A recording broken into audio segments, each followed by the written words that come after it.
Crônicas do Amanhecer, por Feijão Centro Espírita Allan Kardec de Balneário Gaivota, 14 de dezembro de 2019. Michel Mayor. Não há lugar para Deus no universo, parte 01. Nuno Domingues escreveu dia 10 de outubro de 2019 para o jornal É o País que em 1994, Michel Mayor fez uma descoberta histórica, de alcance mundial, por isso não disse nada a ninguém e esperou até que ela estivesse mais do que confirmada. No ano seguinte, em junho, esse astrofísico e seu aluno Didier Queloz voltaram a usar seu telescópio do Observatório de Aix-en-Provence, França, para observar a 51 Pégase, uma estrela a 50 anos-luz da Terra. O sinal ainda estava lá. Naquela época, este campo de estudo era muito menosprezado porque durante décadas tinham sido feitos muitos anúncios de exoplanetas e todos provaram ser falsos, recorda Mayor. A luz de seu astro cintilava, indicando que havia um mundo descomunal, do tamanho de Júpiter, orbitando a estrela, mas era impossível. As leis da física previam que, para descobrir um planeta assim, eram necessários 10 anos de observação, o tempo que demoraria para tal planeta dar uma volta completa em torno de sua estrela. Este fazia isso em apenas 4 dias. Era um planeta que não podia existir, mas ali estava. Tínhamos certeza da qualidade da nossa medição, mas nem tanto da interpretação, admite Mayor. A descoberta do primeiro exoplaneta foi confirmada naquele mesmo ano. Mayor e Queloz inauguraram um novo campo da astrofísica. Não só existem no universo planetas inconcebíveis fora do nosso sistema solar, como são muitos, pois desde então foram descobertos 4.057 exoplanetas, alguns deles do tamanho da Terra e com capacidade de abrigar vida. Mayor conta que na terça-feira às 11h45 da manhã resolveu abrir o computador. Clicou em um link e ficou sabendo que tinham lhe dado o Nobel. Começaram a chegar centenas de mensagens. Respondia uma e chegavam mais 5. Fechei o computador e não voltei a abri-lo, explica o É o País. O astrofísico suíço de 77 anos, ganhador do Nobel de Física de 2019 juntamente com Queloz pela descoberta do primeiro exoplaneta e com James Peebles pela contribuição deste à cosmologia. Na própria terça-feira, recém-chegado a Madrid para visitar o Centro de Astrobiologia e dar uma conferência em Almagro, Mayor, professor emérito da Universidade de Genebra, respondeu às perguntas deste jornal. Pergunta: a Real Academia de Ciências da Suécia concede-lhe o prêmio por mostrar o lugar que a Terra ocupa no cosmos. Que lugar é esse? Resposta: as estatísticas dizem que há bilhões de planetas em nossa galáxia, a Via Láctea. Muitos são como a Terra. Parte deles está na distância exata de sua estrela para que haja uma temperatura adequada e ocorra a química complexa necessária para que surja vida. Com base nisso, as probabilidades de que haja vida no universo são descomunais. Agora o importante é procurar os exoplanetas que estão mais perto de nós para que possamos captar mais fótons e analisar a química de sua atmosfera. P. Encontraremos vida nesses planetas? R. Pelo menos sabemos como fazer isso. Podemos detectar os biomarcadores na atmosfera que demonstram que há vida neles. Mas não temos os instrumentos para analisar a luz do planeta, algo muito complicado, porque sempre há uma enorme quantidade de luz emitida pela estrela e é difícil separá-las. Estou convencido de que existe vida em muitos lugares do universo. P. Os planetas extrasolares, mesmo aqueles considerados habitáveis porque podem conter água líquida, são ambientes muito expostos à radiação estelar, R. Podem ser formas de vida mais simples do que nós. Os elementos químicos são sempre os mesmos, mas há muitas possibilidades de diversidade.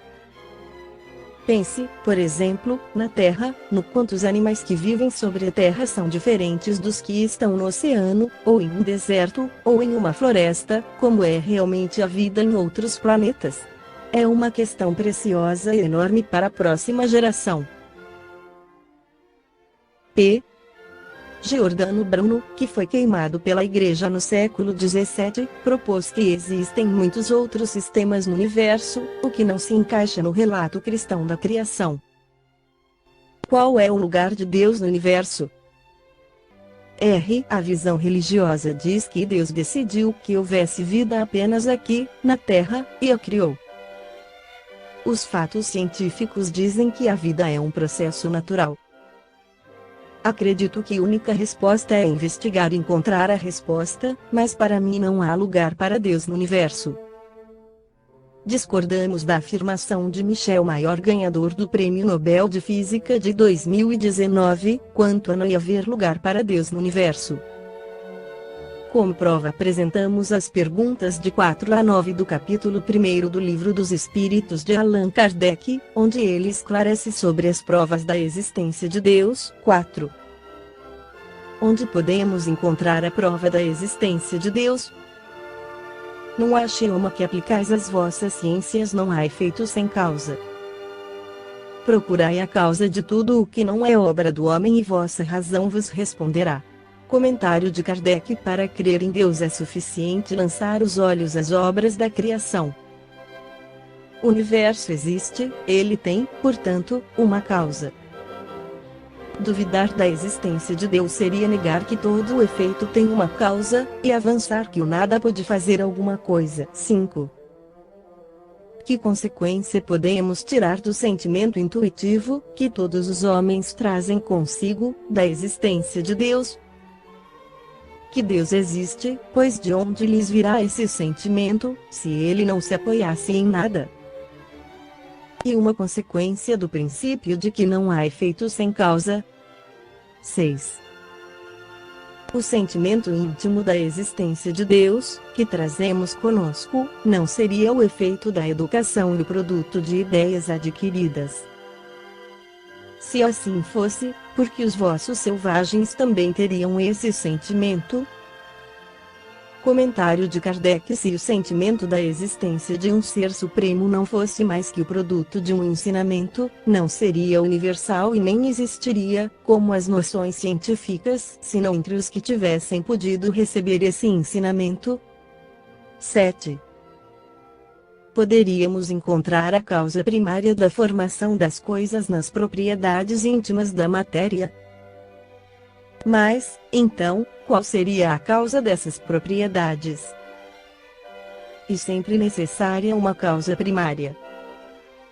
Comentário de Kardec: atribuir a formação primária das coisas às propriedades íntimas da matéria seria tomar o efeito pela causa, pois essas propriedades são em si mesmas um efeito, que deve ter uma causa.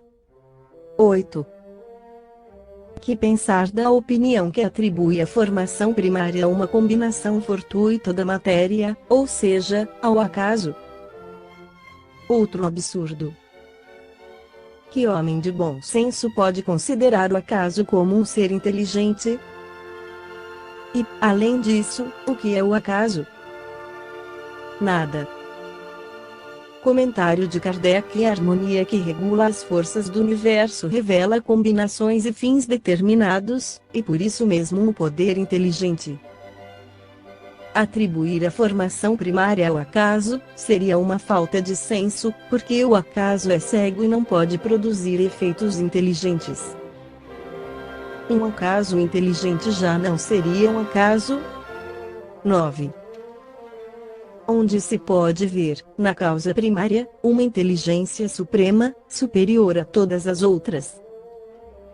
Tendes um provérbio que diz o seguinte: pela obra se conhece o autor. Pois bem, vede a obra e procurai o autor. É o orgulho que gera a incredulidade. O homem orgulhoso nada admite fora de si, e é por isso que se considera um espírito forte. pobre ser, que um sopro de Deus pode abater.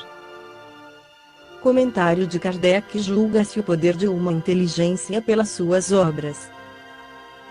Como nenhum ser humano pode criar o que a natureza produz, a causa primária há de estar numa inteligência superior à humanidade.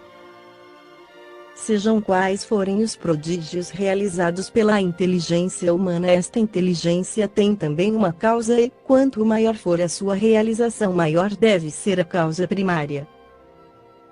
Esta inteligência superior é a causa primária de todas as coisas, qualquer que seja o nome pelo qual o homem a designe. Esta foi a crônica do amanhecer de 14 de dezembro de 2019. Por Feijão Centro Espírita Allan Kardec de Balneário Gaivota. Que a paz esteja com todos.